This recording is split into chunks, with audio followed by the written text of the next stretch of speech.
ma chaîne YouTube. Moi c'est Ornella pour certains des stats et d'autres petits cœurs. Générique.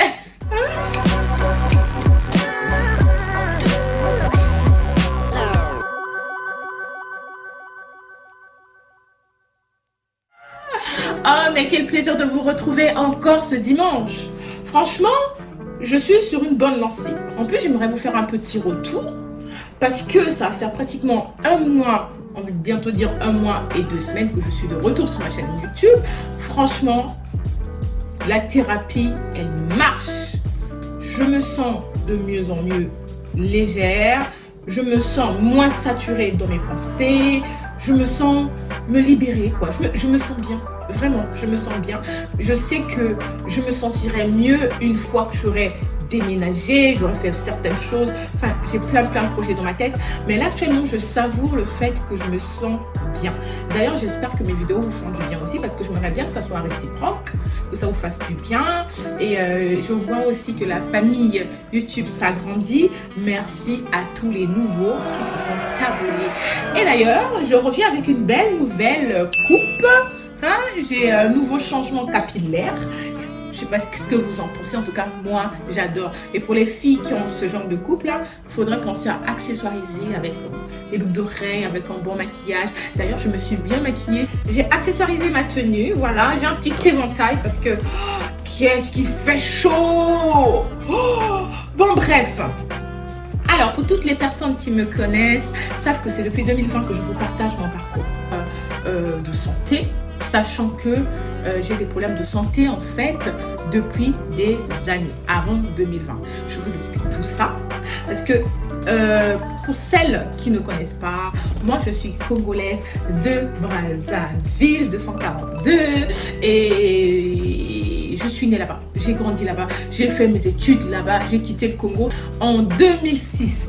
Mais avant de quitter le Congo, il m'est arrivé quelque chose. Donc je vous ramène en 2005 avec moi. Est-ce que vous êtes installés là? Est-ce que vous êtes installés? En 2005, je pense que j'étais en terminale.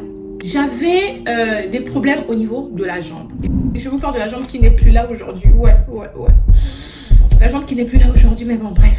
On est là, concentre-toi. On revient sur le sujet. Ouh, ok.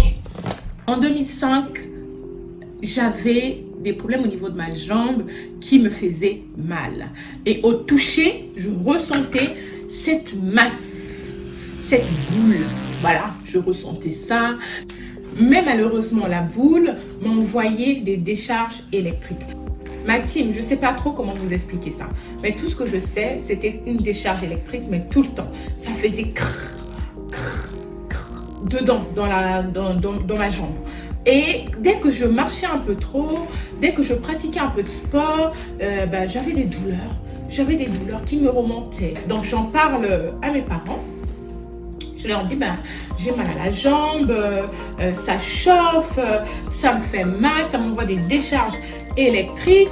Et des fois, j'arrivais pas à marcher. Des fois, j'étais obligée de prendre un tissu pour bloquer ma jambe pour pas que la douleur se propage. Donc, mes parents ont décidé de me ramener à l'hôpital. Et je pense qu'à l'époque, mes parents, ni moi, ni les connaissances étaient sensibilisés face au cancer. Je pense que c'est quelque chose, on n'y pensait pas parce qu'on n'en parlait pas. C'était tabou et en même temps, même à l'école, on n'en parlait pas. On étudiait la maladie du palu, du sida, du diabète, enfin quelque chose comme ça, mais j'ai jamais étudié le cancer à l'école. Je sais pas pour vous, mais jamais. Pour faire tout un tas d'examens et je me rappelle que j'avais fait, je crois que c'était une échographie, quelque chose comme ça, et par la suite ils m'ont dit que j'avais un kyste. Donc, je me mets à l'aise. Qu'est-ce qui s'est passé après? Ils découvrent que c'est un kyste. On me demande de faire une opération chirurgicale. Donc, j'ai fait l'opération chirurgicale. Ils ont enlevé le kyste. Mais malheureusement, je n'ai jamais fait un scanner, une IRM ou une biopsie par rapport à ce qu'ils avaient enlevé.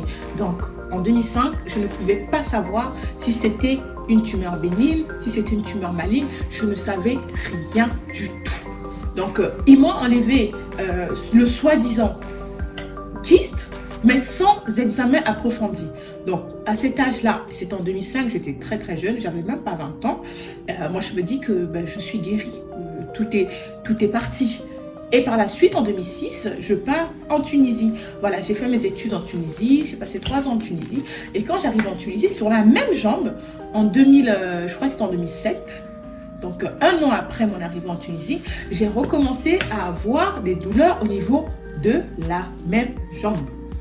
Et bizarrement, je ressentais encore la boule. Je dis, mais c'est quand même bizarre. Au pays, ils m'ont opéré, ils m'ont enlevé la boule, mais qu'est-ce qui se passe? Pourquoi il y a encore la boule?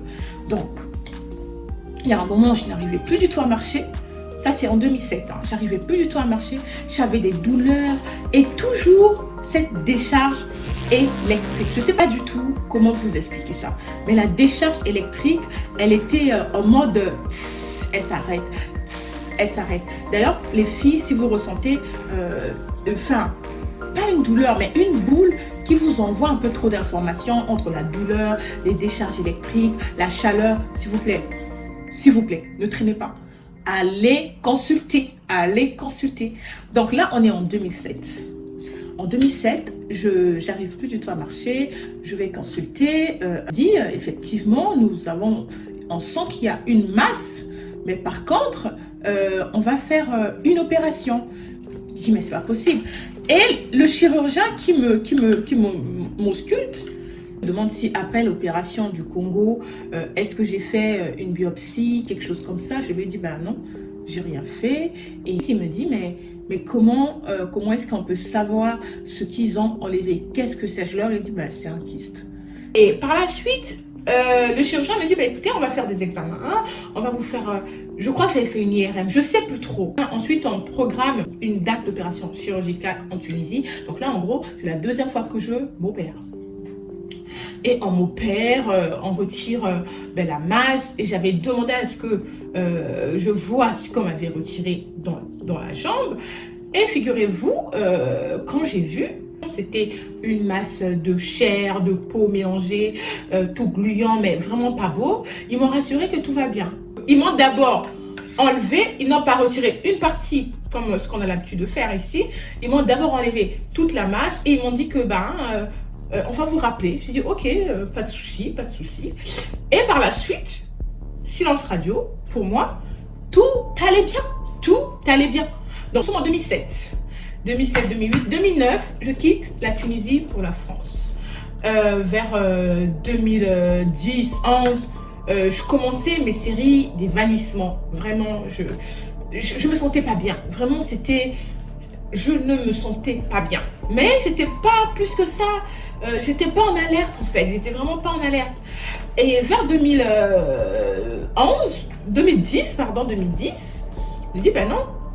Faut que j'aille voir un médecin pour en savoir un peu plus, sachant que je ressens encore les mêmes choses que je ressentais en 2005.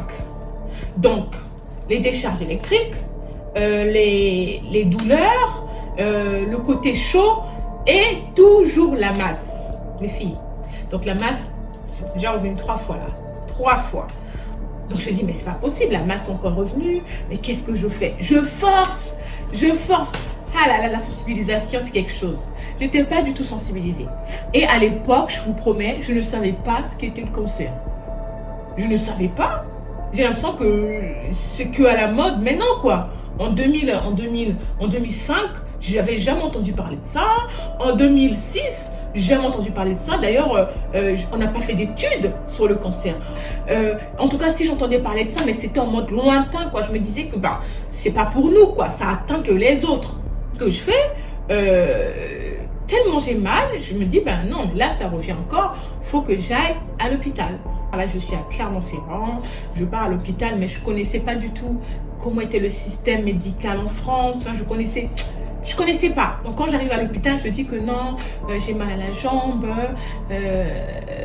ça me fait mal. Ils m'ont posé la question si ça faisait mal tous les jours. J'ai dit non, des fois ça me fait mal un lundi, 15 septembre, ça me fait mal encore un mois après, genre un mois et demi après. Donc ils se sont dit que c'était pas urgent, quoi. Donc ils m'ont dit non, mais franchement, vous inquiétez pas, prenez ci, prenez ça. Les gars, je suis ressortie, j'ai pris les traitements. Et bizarrement, la douleur était partie. La douleur était partie. Mais par contre, la boule, elle était toujours là. Elle était toujours là. Je la sentais toujours. Je me rappelle même quand j'ai rencontré mon mari, je lui disais, mais tu sens la boule, elle est là. Oui, je sens la boule. Oui, je sens. La boule, elle était toujours là. Mais dans ma tête, je me suis dit, mais j'ai quand même eu 2 opérations. J'ai quand même eu 2 interventions chirurgicales. Mais peut-être que c'est rien de grave, quoi, tu vois. Et bizarrement, quand je tombe enceinte de mon dernier fils, là, la boule s'est réveillée.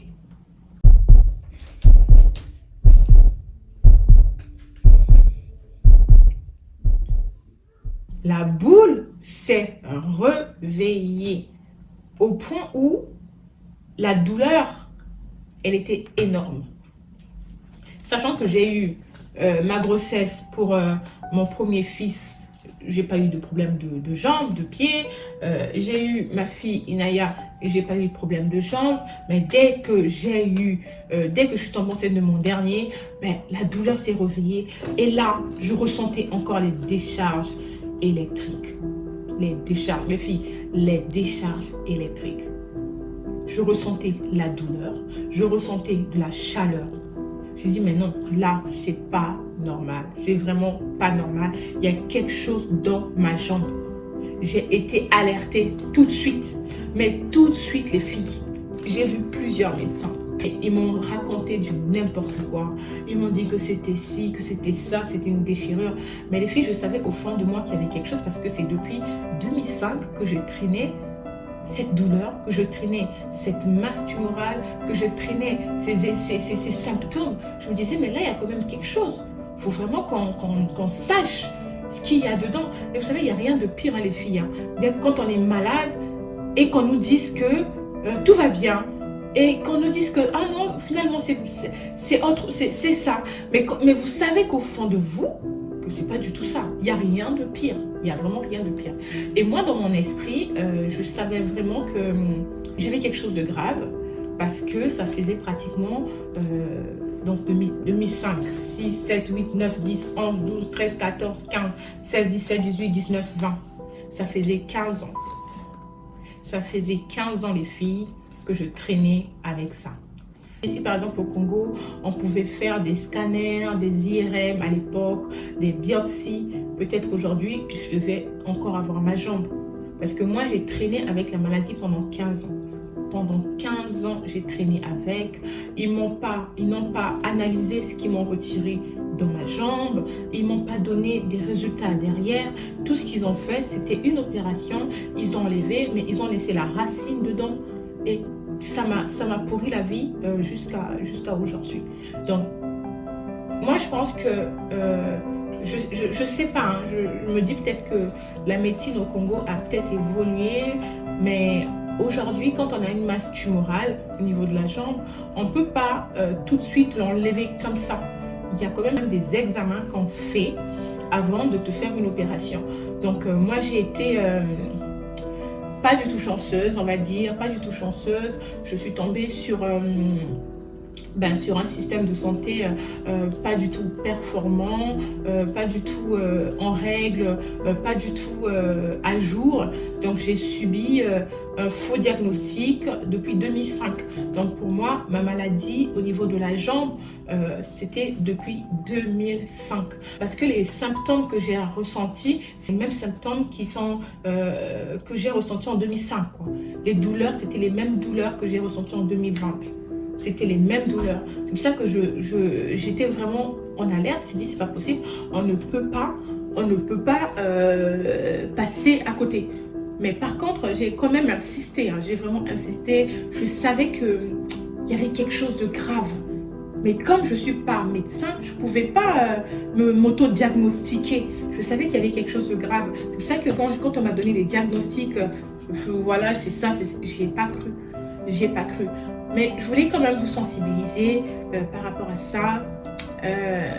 Si par exemple, en 2005, je savais ce qu'était une masse, je savais ce qu'était un cancer, ben, j'allais peut-être éviter le pire. Là, nous avons les réseaux sociaux, nous avons TikTok, nous avons Internet. Donc, on ne doit plus passer à côté de ça. À l'époque, on n'avait pas tout ça. En 2005, on n'avait pas tout ça. Mais si vous ressentez une masse, une boule, si vous ressentez une chaleur anormale sur un coin de votre corps, les filles, allez consulter. Aujourd'hui, il y a encore des gens qui ont un cancer de sein, qui ont la boule, mais qui ne vont pas se faire palper, qui se disent que ça va partir, ça va partir. Les filles, ça ne partira pas. Une masse dans le corps ne peut pas partir comme ça, juste, ça ne peut pas disparaître comme ça. Ça peut arriver, hein, ça peut arriver, mais quand ça vous envoie des douleurs, des signaux, ça ne peut pas disparaître comme ça. Soit elle est en train de pondre les œufs dans votre corps. Donc, cette vidéo, c'est vraiment pour vous sensibiliser. C'est vraiment pour vous sensibiliser face à la maladie, pour vous sensibiliser face au cancer. Sachez que ça n'arrive pas qu'aux autres. Ça n'arrive vraiment pas qu'aux autres. Qui aurait cru qu'aujourd'hui, j'allais avoir un cancer? Personne. Personne. Qui aurait cru aujourd'hui, j'allais sensibiliser les gens face à cette maladie que j'entendais que de loin?